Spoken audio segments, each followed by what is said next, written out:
Hey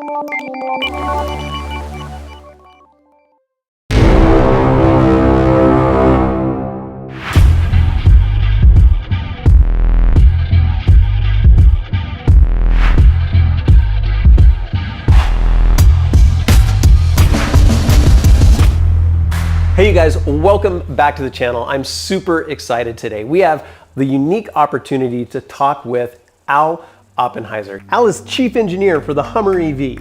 He started his career at GM in 1985, and prior to the Hummer EV, he was chief engineer for Camaro for more than a decade.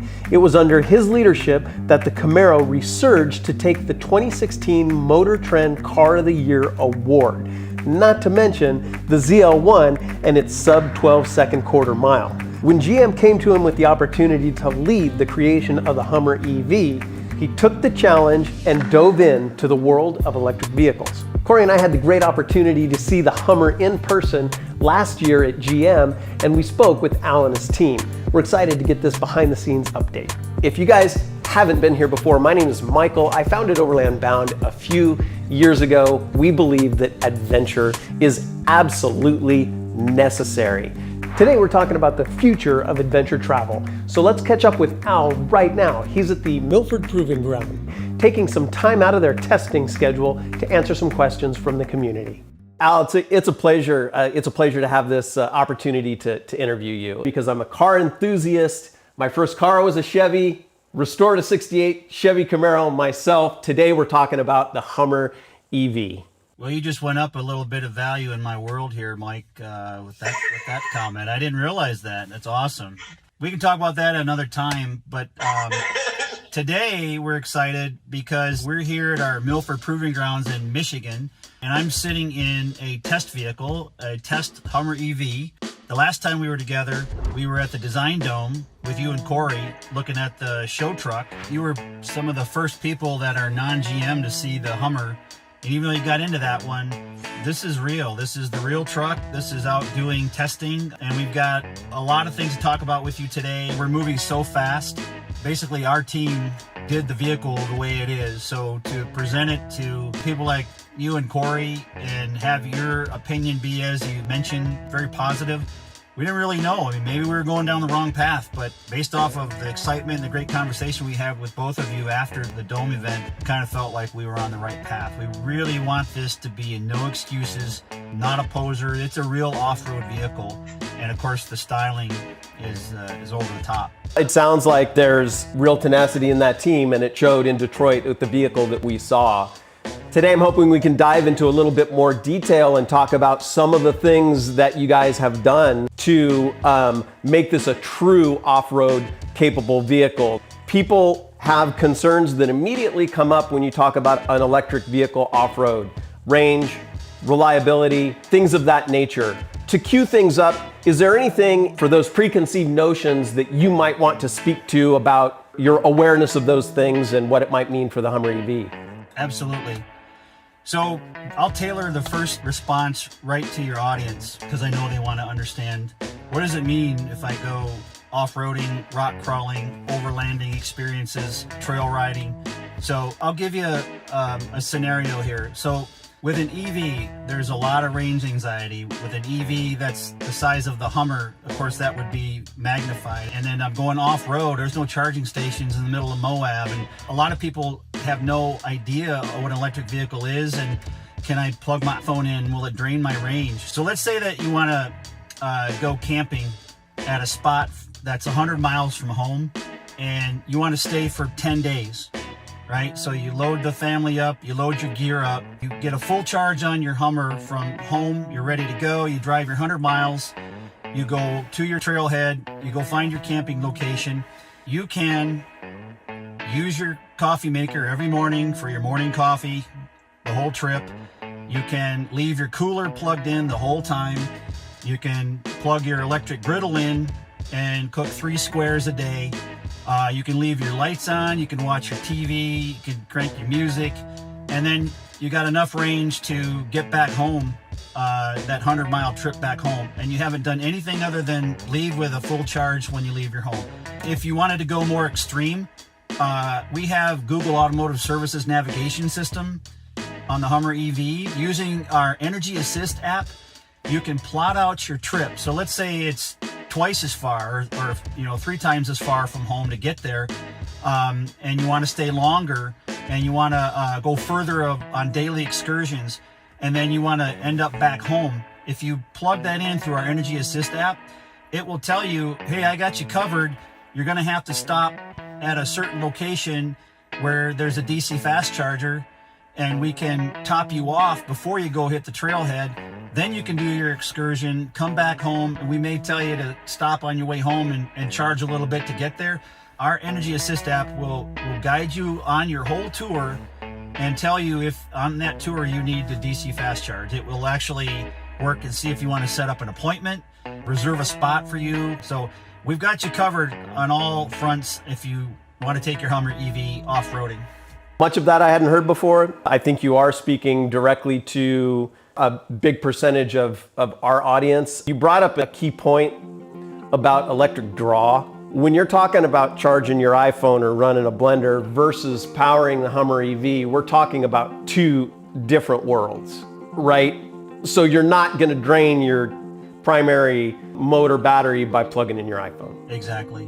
But I should also say that in the Hummer EV, we've got regen braking, which takes that energy from your braking and helps feed back charge into your battery. So there's opportunities to increase the efficiency of your trip. Let me ask you, we're talking about these trips close to home or even extended. How does the weight or the equipment that people might want to bring with them, whether it be in the vehicle or out of the vehicle, what are some of the considerations for adding accessories and equipment, and how might that affect the range of the Hummer EV? Basically, about 100 pounds of cargo will eat about a little over a mile of range. So it's really not that big of an impact.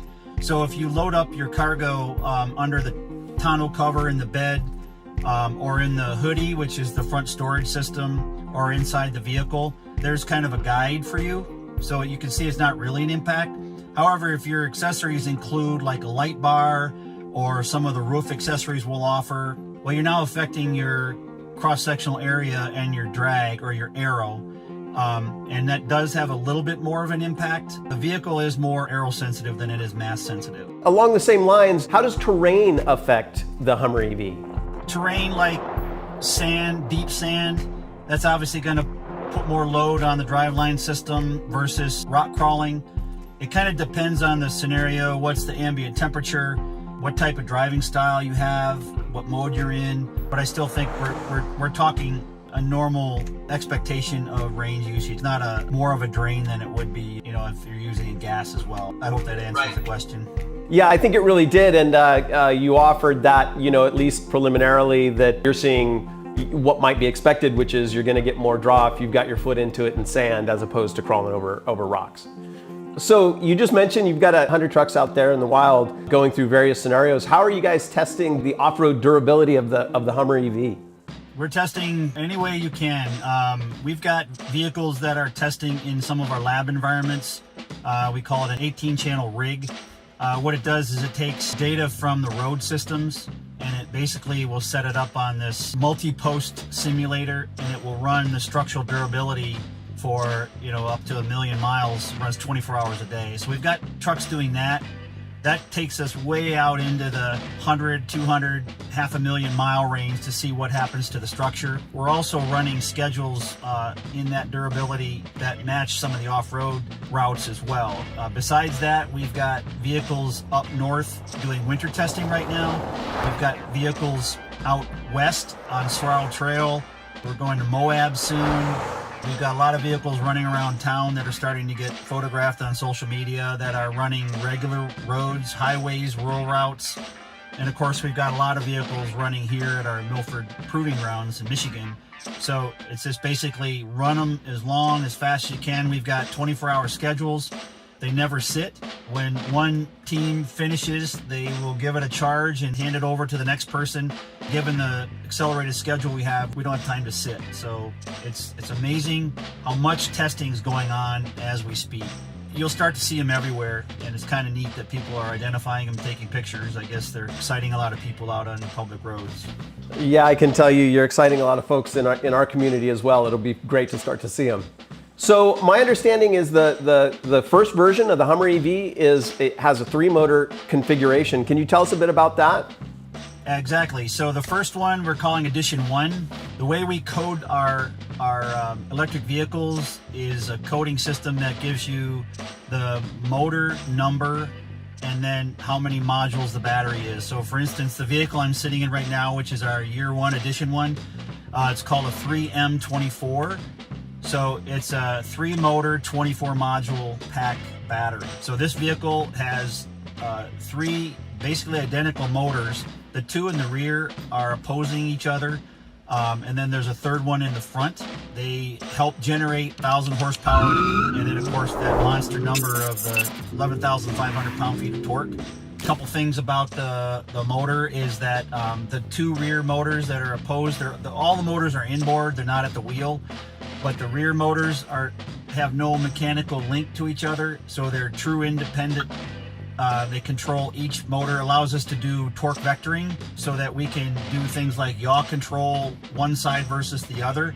It's huge for a truck like this to be able to control individual wheel yaw control, individual torque vectoring, in fact at all 4 wheels.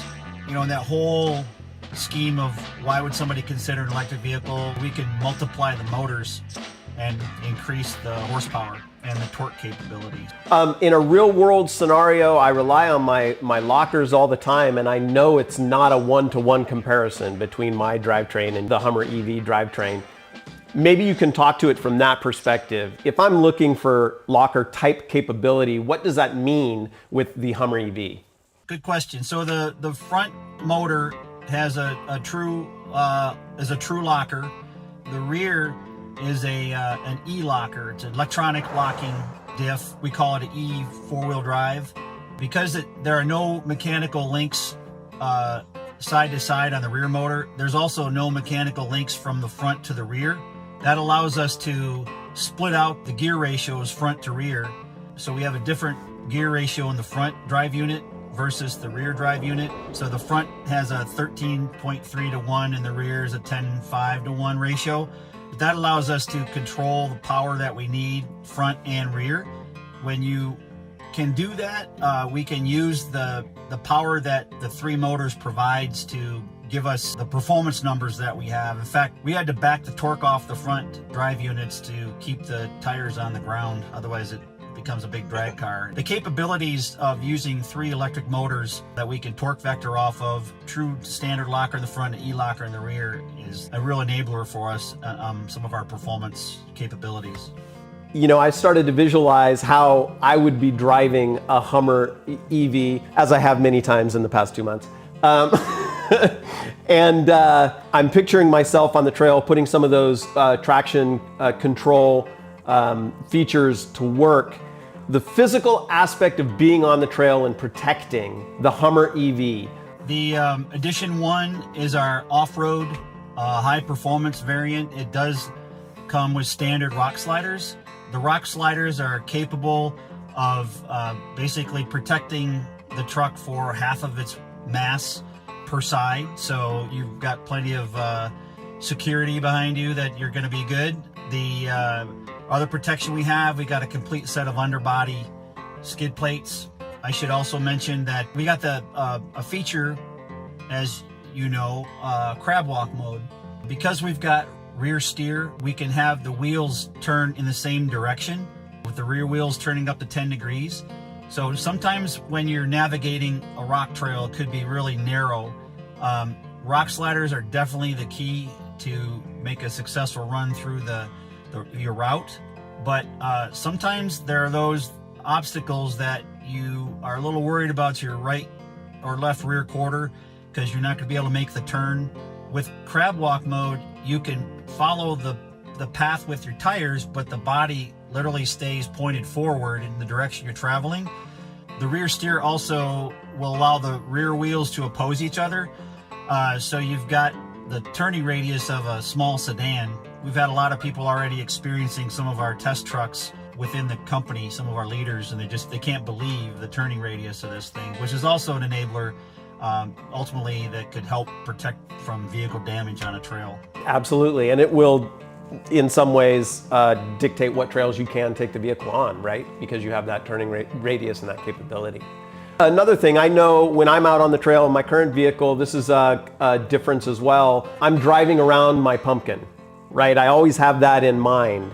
But the undercarriage of the Hummer EV is different than a traditional vehicle. Absolutely. I mentioned we've got the 5 protective covers underneath. There's the skid plates. There's a battery protection plate. Also in the suspension, we have a little extra for our customers called extract mode, which if you're out on a rock crawl and you approach an obstacle and you think you're going to clear it, and as you get closer you realize you just aren't going to clear it and you really wish you had more vertical travel, we bantered around what we call this thing because it's really a lifesaver. This gets you a chance to get a little bit more vertical travel. It's speed related so that it gets you over that obstacle, and as you pick up your speed again, it will settle back down to the mode you're in. Compared to a regular off-road vehicle with a regular drive line, we don't have the pig to worry about. We don't have the prop shaft to worry about. It's a flat underbody, which also allowed us to add underbody cameras with a watch system, I should add. It literally allows you to plant the front tires and the rear tires wherever you want them because you can see them on your center screen. Oh, that's great. We have a saying, when in doubt, get out. And of course, you should always do that. But here, at least you'll have a view to the ground and you'll be able to see where your tires are. What other advantages might we not be thinking about? Because we're just now learning about the Hummer EV. What other advantages might you want to mention? All 4 of these infinity roofs come out and the rear drop glass will drop as well, which gives you a complete open air environment. I think our customers will love the fact that if you're rock crawling, you're out enjoying nature. There's kind of a cool factor where you've got no engine noise or you hear your tires scrubbing and chirping. You know, it's just the sounds that you're able to enjoy are there for you because it's an EV. One of the reasons we're encouraging people to go and find that connection with nature is because of its benefits, and we feel more people should do it. So those features that you bring up, I think will, you know, I can only imagine, because I always hear the roar of the engine, and that has its own charm. But being able to feel even closer to nature as you're traveling that'll be a great experience. I totally agree with you. It's a real important thing. The whole movement to EV, one of the offshoots is enjoying the world. Al, one question I had, I'm thinking about folks that are out there. I want to ask an obvious one, which is, hey, I'm splashing through water. This is an electric vehicle. What's my fording depth? What's the reality around water, going through water? Not to worry, our battery systems are completely sealed. All electrical connections are weather-tight connectors. In extract mode, you can water ford up to 32 inches. It's been a blast seeing the vehicle on YouTube and as we learn more, but I think people will gain a new appreciation for it, really be excited when they have the opportunity to see it in person. It's an incredible vehicle. It's really fun to see. Al, I've been excited to talk to you. My first car wears the Body by Fisher nameplate, and so it's been fun to talk to you. I really appreciate you diving into some more details on the Hummer EV. No problem. Love talking about it, and I love the fact we get to share it with you guys. Like I said, it was really exciting to meet you at the Dome. Next time you can sit in the passenger seat with me, or even the driver's seat, and I'll sit in the passenger seat. How about that? I prefer that. Okay, no problem. I'm getting enough drive time, and we'll give you a chance. That'd be incredible. Well, thank you very much, Al. Really appreciate it. Thank you. It's been great. All right, you guys, there you go. Our first behind the scenes look with the Hummer EV. We are gonna be doing a lot more with Al and the Hummer EV team. So if you haven't, make sure you like and subscribe so you get to see those first look videos. Also, if you're not on an adventure, but planning one, go and check out some of the other videos we have on the channel. All right, till next time, outfit and explore.